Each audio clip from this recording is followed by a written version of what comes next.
Carnival has four main pillars: the team, the creativity, the classic cocktail program, and the ice. While we spend 10 or 11 hours making ice, because for us, the ice is not only a detail, it's the soul of the cocktail, you know? And the people need to think about ice as one ingredient because it's the water, you know? All the cocktails in the world have little amount of water. And now, you're ready? I will show you our ice room. Please, welcome to our ice room. This is Raul, our cocktail chef and also our ice chef. He's in charge about everything about ice. He's the guy who created our ice program. In this place, we make all the ice from the bar, or makes different forms, flavor, for the different concept the cocktails. Look at this. We're making ice for many, many years before. And of course, we commit a lot of mistakes in the past, no?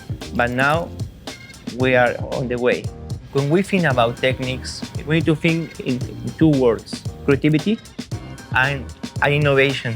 For us, the concept is the creativity and the process is the innovation. When we try to make something new, like a technique for our operation, we spend a lot of time for practice. It's not too quickly, you know? Sometimes you need to understand all the process. If we're talking about ice, for example, if we make one cocktail with a beautiful ice, it's perfect, one of them. What happens if we're talking about 50 of them per day? So you need to manage all the process of that. Sometimes the people think creativity and innovation is the same, but it's not that way. The concept is the creativity, and the process is the innovation.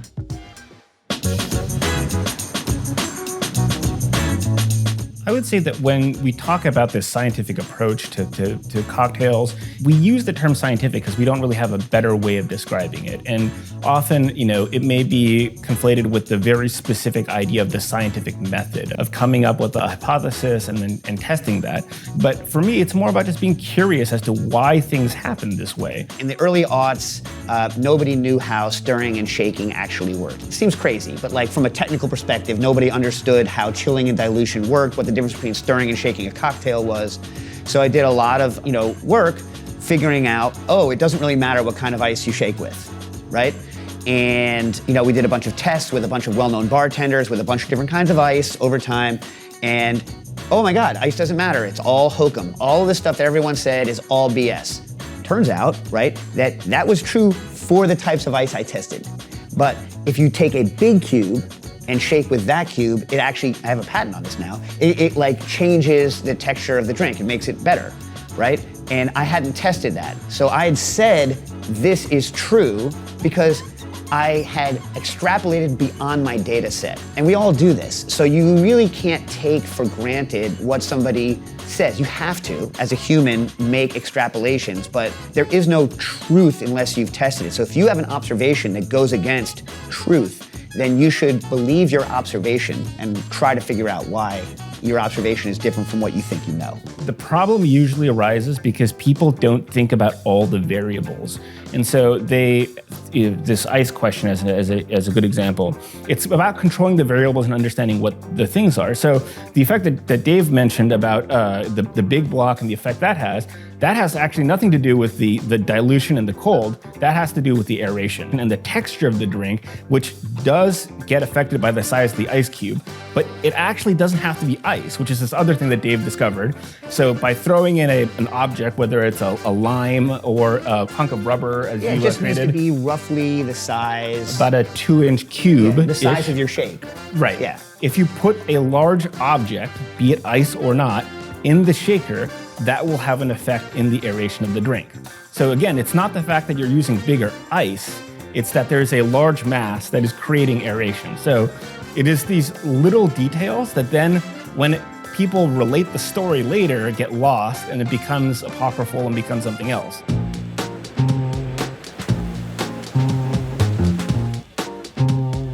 La idea al abrir Lady B era hacer un cóctel bar al que nos gustara ir. Entonces siempre vimos muchas falencias, que te podías ir a tomar un buen cóctel, pero no estaba acompañado con una buena cocina, ¿no? Con realmente algo que vaya al mismo nivel.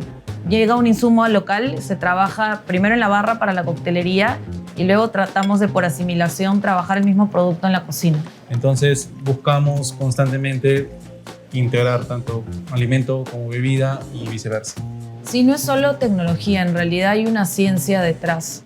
Sentimos que para transformar un alimento tenemos que conocer cómo se estructura el alimento, cuáles son las propiedades, qué pasa con la transformación. En esta carta tenemos un cóctel que se llama Ocamashua. Son 2 tubérculos andinos. En la sierra comúnmente se suele solear los tubérculos para generar mucho más dulzor natural, ¿no? Al haber una especie de deshidratación, generamos mucho más azúcares. Después nosotros hacemos ese proceso ancestral de técnica de soleado y después deshidratamos los tubérculos para que generen más dulzor y a continuación los cocinamos, ¿no? Entonces, con la tecnología moderna tratamos realmente de preservar esta técnica y que realmente se sienta el producto en los cócteles y en la cocina. Y si con la tecnología nos podemos ayudar para optimizar productos, para poder tenerle más presentaciones y generar también nuevos sabores, pues si hacemos un mix de ambos sería un super plus para el servicio. Sentimos que igual hay que tener una armonía, una tecnología adecuada para que en realidad el cóctel y lo que vayamos a presentar salga bien.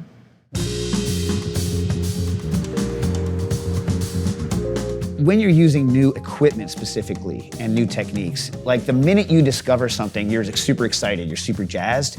And so you have a tendency to go overboard with using it or use it in a way that isn't the best way to use it. When I first figured out how to force carbonate wine at home, I force carbonated everything. You know, I'm like, Lambrusco's carbonated, so I'm gonna carbonate the reds, I'm gonna carbonate all the rosés, I'm gonna carbonate every Riesling, every Gewürztraminer is gonna get carbonated.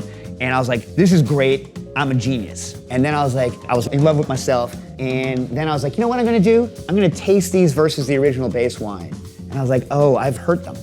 Like with very few exceptions. Another thing I think that also gets folded into this is people have these techniques or the use of these techniques exactly backwards, right? So they're like, I have this technique, what am I gonna use it on?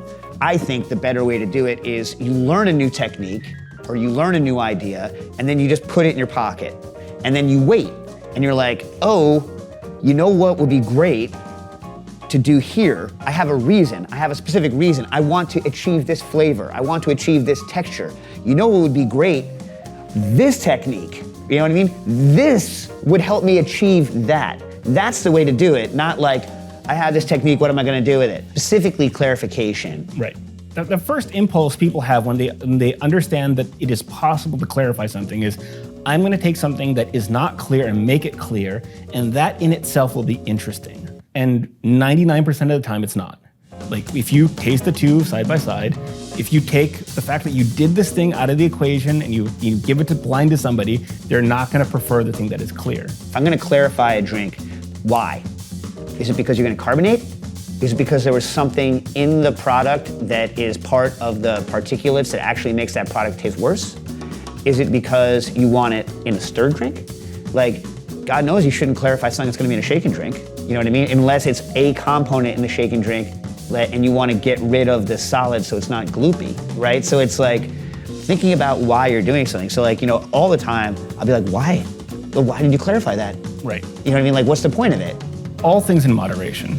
Techniques and technology, it's there as a tool. It will take you to certain places that you couldn't otherwise get to without them, but that is not the end-all be-all. It is not the destination of all things. It is just a step in actually getting to what your intent is.